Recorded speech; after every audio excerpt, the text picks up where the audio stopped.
Assalamualaikum warahmatullahi wabarakatuh. Halo semuanya, perkenalkan nama saya Adida Fauzia dari jurusan Pendidikan Fisika Angkatan 2019. Di sini saya akan membuat sebuah video pembelajaran untuk memenuhi tugas mata kuliah pembelajaran Fisika Sekolah 3. Selamat menyaksikan.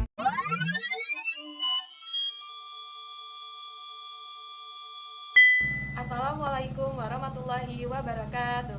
Halo semuanya, apa kabar? Semoga kalian selalu dalam keadaan sehat walafiat ya. Bertemu lagi bersama saya Ibu Anida. Di sini kita akan membahas materi fisika kelas 12 tentang konsep dan fenomena kuantum. Nah, sebelum kita memulai pembelajaran, alangkah baiknya kita sama-sama berdoa agar pembelajaran kali ini berjalan dengan baik. Amin. Berdoa dimulai. Berdoa selesai. Nah, sebelumnya kalian silahkan isi absen terlebih dahulu di WA Group. Nah, sebelum kita lanjut ke materi, sebelumnya kita telah mempelajari efek-efek yang ada dalam fisika pada bab sebelumnya. Nah, salah satunya ada efek Doppler, ada juga efek fotolistrik, dan sekarang kita akan mempelajari efek yang baru, yaitu efek Compton. Nah, kita akan mempelajari tentang efek Compton dan juga sinar X. Ada yang tahu efek Compton itu apa? Sinar X itu apa? Nah, dari kalian juga pasti ada yang tahu penerapan dari sinar X. Salah satunya yaitu rongsen atau pemindaian bagian dalam tubuh manusia. Nah, untuk lebih memahami lagi terkait aplikasi atau penerapan dari sinar X dan juga bagaimana sih proses pembentukan dari sinar X, efek Compton itu apa, mari kita simak materinya dari awal sampai akhir. Sebelum itu, Ibu ingin menampilkan video terlebih dahulu.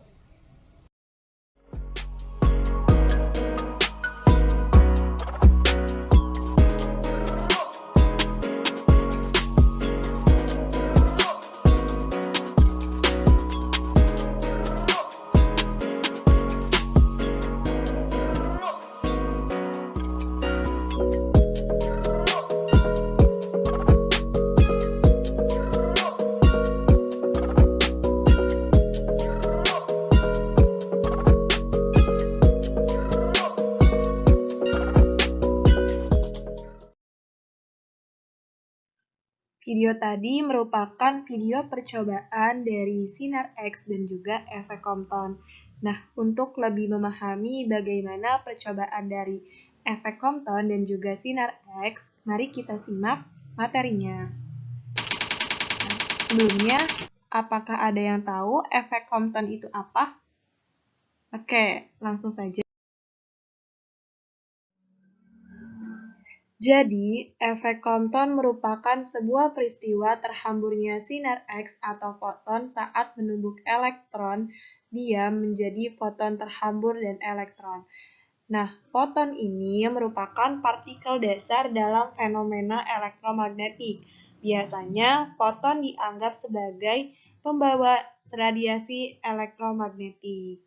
Nah, ada juga fakta menarik tentang foton, di mana dari foton inilah muncul sebuah teori dualisme cahaya. Nah, nanti akan kita bahas selanjutnya.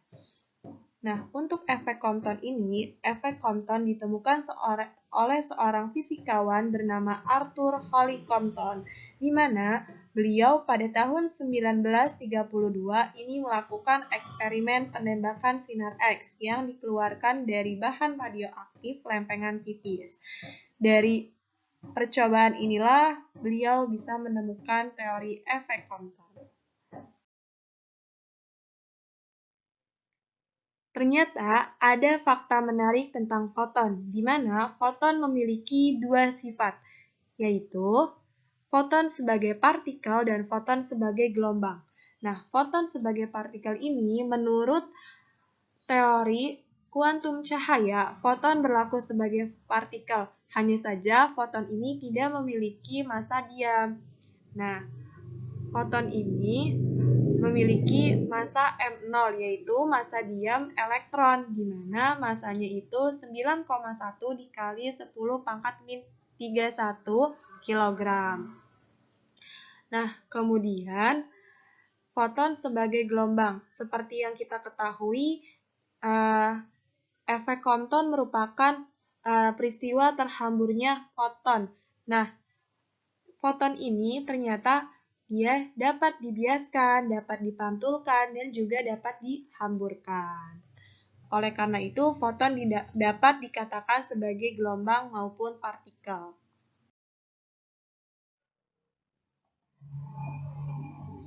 Dari video sebelumnya tentang percobaan efek Compton, kita bisa menggambarkan dan mengilustrasikannya seperti ini, di mana di sini foton datang menabrak elektron yang sedang diam.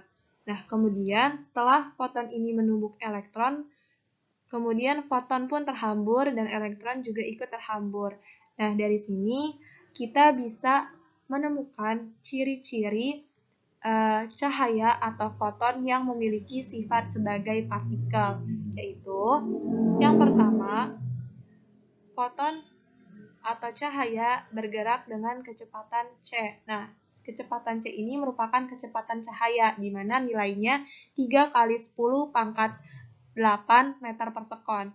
Nah, kemudian cahaya ini atau foton ini dari sinar X memiliki energi sebesar H dikali F, di mana H ini merupakan konstanta Planck dan F ini merupakan frekuensi dari gelombang elektromagnetik.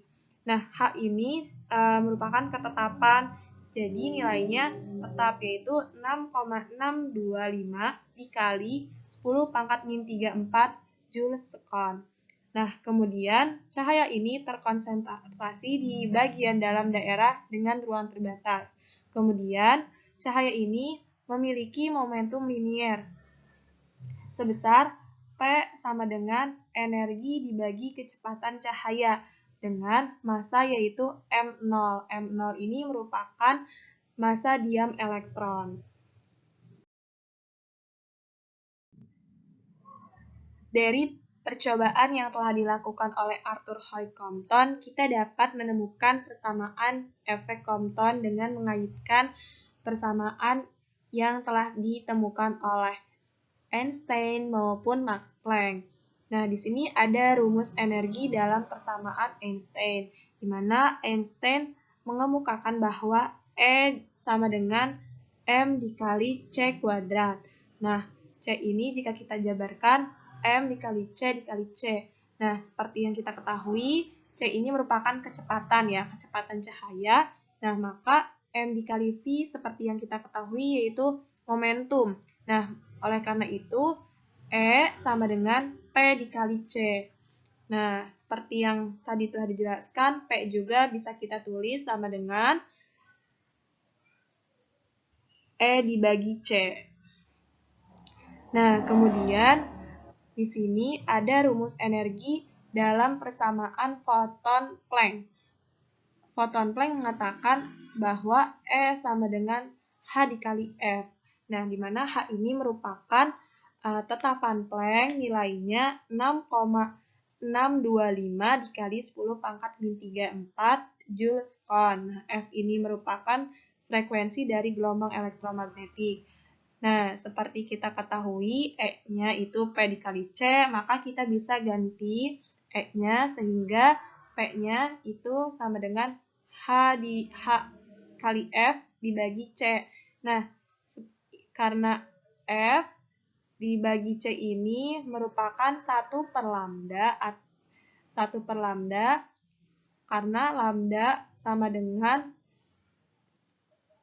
V dibagi F. Nah, jika kita dibalik, F dibagi C itu merupakan 1 per lambda. Oleh karena itu, P sama dengan H dibagi lambda.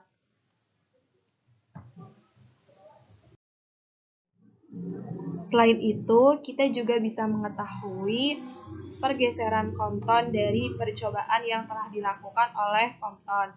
Nah, pergeseran ini bisa kita lihat dari panjang gelombangnya. Nah, panjang gelombang foton datang itu lebih kecil dari panjang gelombang foton terhambur, sehingga lambda aksen itu lebih besar dibandingkan lambda. Kemudian, seperti yang telah dijelaskan, foton ini membawa sebuah energi, di mana besarnya yaitu H dikali F.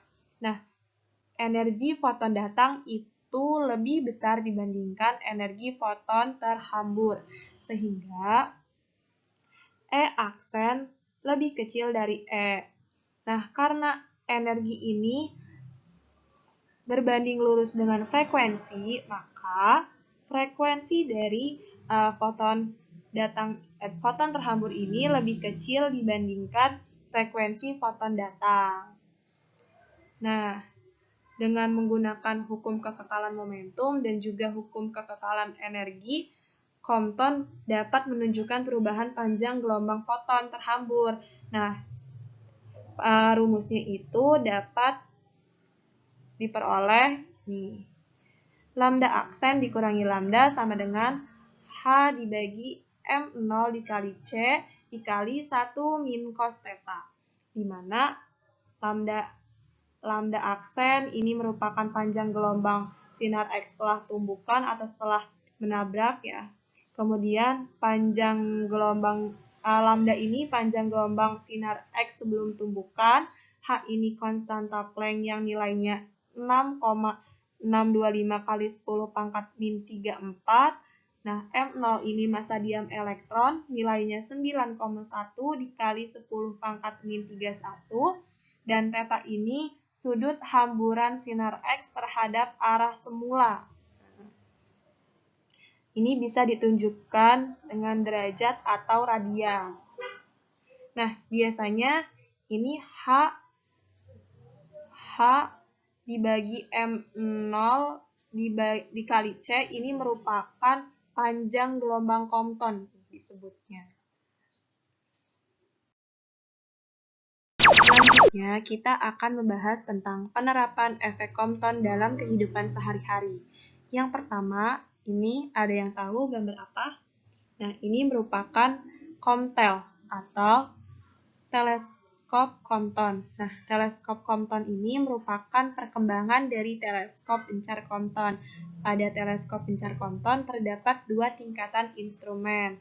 Nah, di mana yang pertama sebuah elektron dalam suatu scintillator menyebarkan sinar gamma Compton berupa sebaran kosmik pada tingkat atas. Nah, pada tingkat kedua terdapat bahan scintillator yang menyerap foton tersebar. Foton akan bergerak sendirinya ke bawah pada tingkatan kedua ini.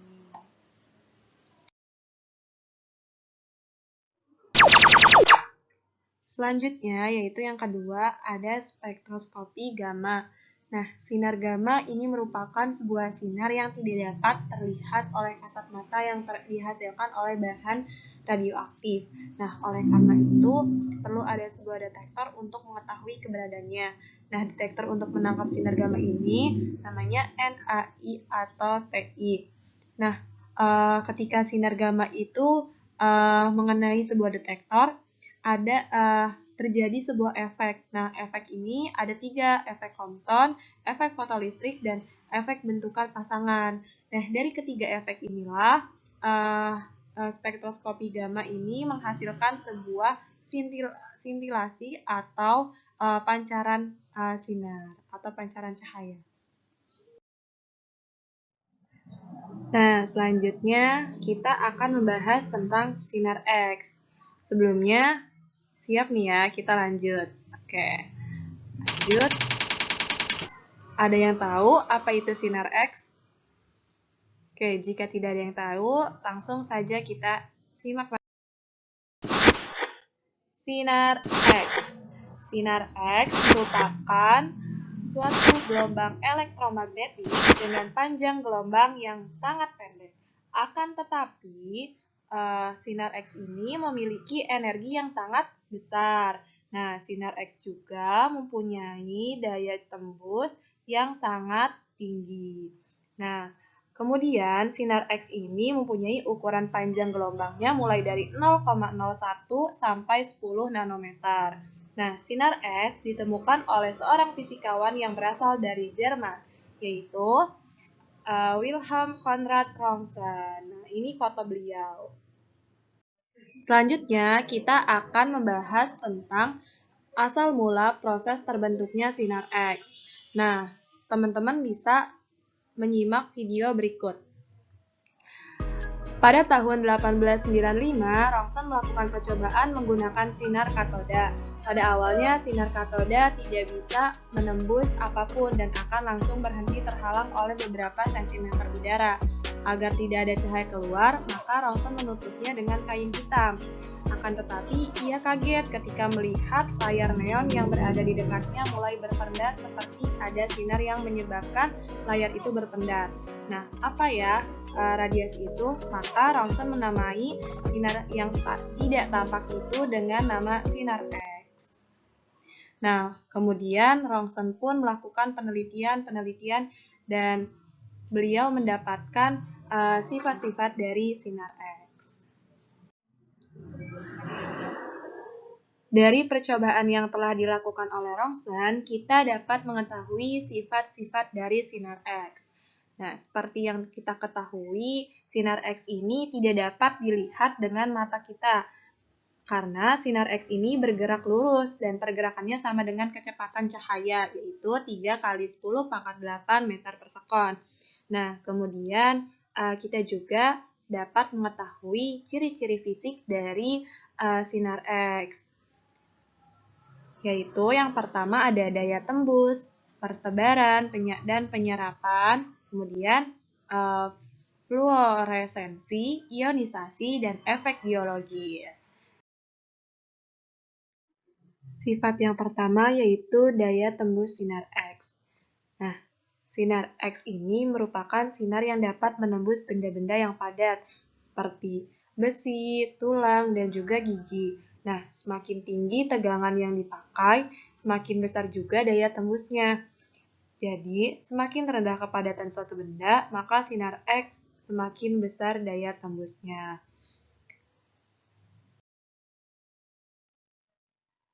Nah, untuk sifat yang kedua yaitu pertebaran.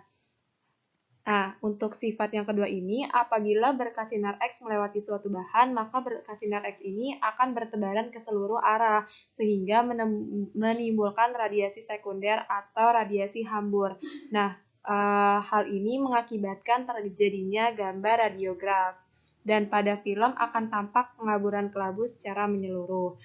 Nah, yang ketiga yaitu penyerapan, di mana sinar X ini dalam radiograf diserap oleh bahan atau zat sesuai dengan berat atom atau kepadatan zat tersebut. Nah, semakin tinggi kepadatannya, maka besar penyerapannya pula. Selanjutnya yaitu fluoresensi. Nah, ternyata sinar X dapat menyebabkan bahan-bahan tertentu seperti kalsium tungsten atau zinc sulfide memedarkan cahaya, atau disebut luminissensi. Nah, luminissensi ini ada dua, ada fluoresensi dan juga fosforisensi. Nah, untuk fluoresensi ini yaitu memedarkan cahaya sewaktu ada radiasi sinar X saja. Sedangkan fosforisensi itu pemedaran cahaya akan berlangsung beberapa saat walaupun radiasi sinar X sudah dimatikan. Nah, yang kelima yaitu ionisasi. Nah, ionisasi dari sinar X ini yaitu apabila mengenai suatu zat atau bahan dapat menimbulkan ionisasi partikel. Sedangkan untuk efek biologisnya yang keenam yaitu sinar X dapat menimbulkan perubahan-perubahan biologi pada jaringan. Nah, selanjutnya yaitu penerapan sinar X dalam kehidupan sehari-hari. Ini ada dalam bidang kesehatan. Nah, biasanya kita tidak asing lagi gitu ya untuk penerapan sinar X di bidang kesehatan. Nah, ini ada alatnya, yaitu ini alat CT scan, ya, ini alat Rongsen portable, dan ini alat Rongsen gigi. Nah, biasanya alat-alat ini digunakan untuk mengetahui kelainan-kelainan yang terjadi di bagian tubuh kita. Ternyata, selain dapat dimanfaatkan dalam bidang kesehatan, sinar X juga dapat dimanfaatkan dalam bidang keamanan loh. Nah, salah satunya alat ini yang dapat mendeteksi logam, baik logam berat maupun logam ringan. Nah, ini biasanya digunakan di bandara-bandara untuk mendeteksi apakah penumpang membawa logam-logam yang berbahaya atau tidak.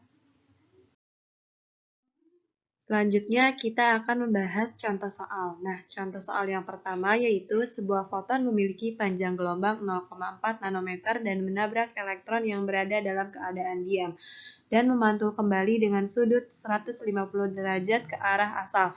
Tentukan kecepatan serta panjang gelombang foton sesudah mengalami tumbukan. Pertama-tama, tulis diketahui terlebih dahulu. Nah, panjang gelombangnya yaitu 0,4 nanometer atau 4 kali 10 pangkat min 10 meter. Nah, sudut yang terbentuk yaitu 150 derajat. Nah, kemudian ada massa elektron diam yaitu 9,1 kali 10 pangkat min 31 kg. Yang ditanyakan yaitu kecepatan dan panjang gelombang foton setelah mengalami tumbukan. Pertama, untuk kecepatan foton itu, kecepatannya sama dengan kecepatan cahaya. Jadi nilainya 3 kali 10 pangkat 8 meter per sekon. Sedangkan untuk mencari panjang gelombang setelah mengalami tumbukan, kita dapat menggunakan rumus yang telah dijelaskan sebelumnya, yaitu pergeseran Compton, di mana lambda aksen dikurangi lambda sama dengan H dibagi M0 dikali C dalam kurung 1 min cos theta. Nah, tinggal kita masukkan nilai yang sudah ada sehingga diperoleh hasilnya yaitu 4,045 angstrom. Nah, kemudian untuk soal nomor 2 itu sebuah foton memiliki panjang gelombang sebesar 500 nanometer. Nah, tentukan besar dari momentum foton. Nah, sama. Pertama kita tulis diketahui terlebih dahulu. Lambdanya yaitu 500 nanometer atau 5 kali 10 pangkat min 7 meter. Nah, kemudian seperti yang kita telah ketahui sebelumnya, untuk H-nya itu kan karena ketetapan dia nilainya 6,625 kali 10 pangkat min 34 joules kon. Nah, ditanyakan momentumnya atau P. Jawab, nah kita gunakan rumus P sama dengan H dibagi lambda, karena yang diketahuinya lambda. Nah, untuk itu kita tinggal masukkan nilai yang diketahui sehingga momentum yang diperoleh yaitu 1,325 kali 10 pangkat min 27 Newton sekon. Nah, ini adalah latihan soal dan juga tugas kelompok. Silakan kalian kerjakan latihan soalnya hanya 2. Untuk tugas kelompoknya, silakan kalian kerjakan secara kelompok dan dibuat kelompoknya satu kelompok berjumlah 6 orang. Nah, setelah kalian mempelajari tentang efek Compton dan juga sinar X, mungkin apakah ada yang ingin ditanyakan? Nah, jika tidak, silahkan kalian kerjakan latihan soalnya dan juga kalian kerjakan tugas yang telah Ibu berikan. Nah, untuk pengumpulan tugasnya, silahkan kalian kumpulkan melalui email Ibu, anidafauziah@gmail.com. Untuk itu, Ibu cukupkan sampai di sini. Sekian dari Ibu. Mohon maaf bila masih banyak kekurangan. Wassalamualaikum warahmatullahi wabarakatuh.